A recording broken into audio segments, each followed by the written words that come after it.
National highway से होते हुए मैं आ गया हूँ रायबरेली और रायबरेली के इस कचहरी में हूँ। कुछ लोगों से बात करूंगा बाबा के ढाबा में और कुछ लोगों से राय लूंगा कि क्या सोचते हैं।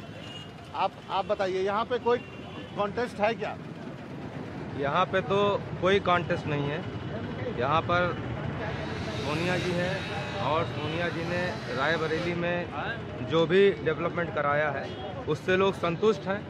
काफ़ी हद तक संतुष्ट इसलिए है क्योंकि हमारी स्टेट गवर्नमेंट चाहे अब की हो चाहे पहले की हो, किसी ने यहाँ कोई डेवलपमेंट नहीं कराया। इसलिए जितना भी डेवलपमेंट सोनिया गांधी ने यहाँ पर कराया है तो लोग ये समझते हैं कि हमारी स्टेट गवर्नमेंट ने कोई डेवलपमेंट नहीं कराया, तो जितना डेवलपमेंट सोनिया जी ने कराया है उनको ये लगता है कि यही हमारे लिए काफ़ी है। क्योंकि पिछले 20 सालों से यहाँ पे कोई डेवलपमेंट स्टेट गवर्नमेंट ने नहीं कराया और ये इस स्टेट का, यूपी का दुर्भाग्य है कि चाहे वो सपा की गवर्नमेंट रही हो चाहे बसपा की गवर्नमेंट रही हो, बिना कोई विकास का स्ट्रक्चर बनाए हुए पिछले 20 सालों से दोनों गवर्नमेंट आती रही हैं, कोई उनके पास डेवलपमेंट का स्ट्रक्चर नहीं। आपको कोई फर्क पड़ता है यहाँ से कि सोनिया गांधी के खिलाफ कौन लड़ता है नहीं लड़ता? सोनिया गांधी जी ने एम्स और लोगों जैसा सौगात दी है रायबरेली की। उनकी सरकार बनेगी वो तो जीतेंगे ही, लेकिन एक इस जिले के लिए बहुत बड़ी सौगात है कि एम्स और लोगों जैसा कारखाना जो देश का तीसरा कारखाना है। आप बताइए, यहाँ के लोकल कांग्रेसी से आप लोग संतुष्ट हैं? यहाँ पे अगर स्थानीय कार्यकर्ता, मैडम में कोई दिक्कत नहीं, लेकिन स्थानीय कार्यकर्ता अगर ना निकलें तो 50-60 हजार वोट बढ़ सकता है। इनके जाने से ये होता है कि मेरे बिना मिलाए अगले से कैसे मिल गए, ये इनको दर्द है। वो अगला कतई न बढ़े, क्योंकि मेरी जो पहचान हो वो गणेश परिक्रमा की तरह मेरी अपनी ही पहचान हो, किसी और की कभी कतई पहचान न हो। आपका कहना कार्यकर्ता और मैडम के बीच में कोई दिक्कत नहीं। मैडम के बीच में कोई दलाल टाइप लोग? हाँ बिल्कुल है, बिल्कुल है। दलाल नहीं, वो अपने भाई अपने सारे सगे संबंधियों के लिए काम कराते हैं और खुद अपने सगे बने रहते हैं। जी हाँ, ये जो कह रहे हैं वो सही है? ये सही कह रहे हैं, पूरी बात जो ये कह रहे हैं। मैं बता दूं आपको संक्षेप में, रायबरेली की पहचान टूटी सड़कें, सोनिया का नाम। कुछ चंद लोग जो है पैसे से, सोनिया गांधी के पैसे से, चाहे केंद्र का फंड रहा हो, लाभान्वित हो रहे हैं। आज रायबरेली की स्थिति ये है कि यहाँ इतने मोटर हो गए हैं, इतनी गाड़ियां हो गई हैं कि सड़क पर चलना दूभर है, और वो सब उसी पैसे से है।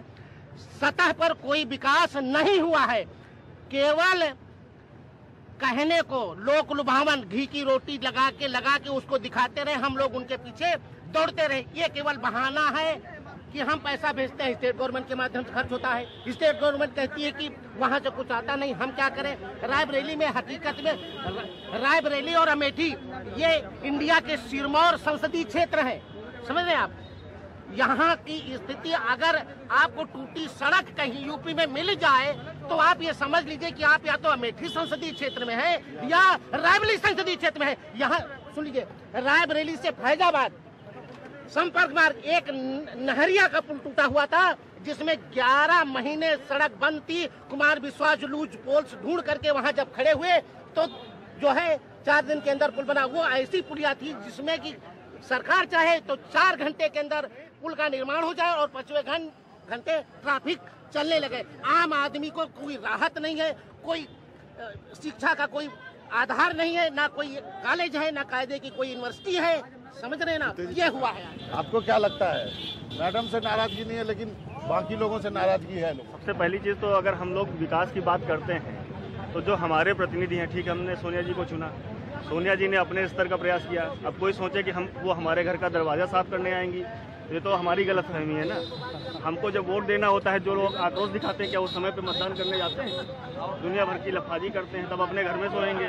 सुविधाएं सब चाहिए, काम कोई नहीं करना चाहता है। आपको लगता है कि लोग मैडम से वैसे गुस्सा नहीं है लेकिन कुछ लोगों से गुस्सा है?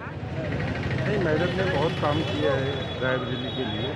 अब रोडें होती हैं, ये यूपी गवर्नमेंट का काम है, तो मेन जो है रोड का ही प्रॉब्लम है, विकास हुआ है। और अब अंत में रामेंद्र हमारे मित्र हैं, पुराने मित्र हैं रायबरेली के लिए, और जब भी हम लोग आते हैं तो रामेंद्र की मदद लेते हैं। रामेंद्र, लोगों में मैडम को लेके गुस्सा नहीं है लेकिन एक गुस्सा है। मैडम को लेके कोई गुस्सा नहीं, क्योंकि मैडम ने यहाँ बहुत काम किया, लेकिन छोटे छोटे काम है आम आदमी के, जिनको लेके आदमी आता है कार्यालय तक, उसके बाद उसके काम नहीं होते। ये नाराजगी आम आदमी की, छोटे लोगों की है।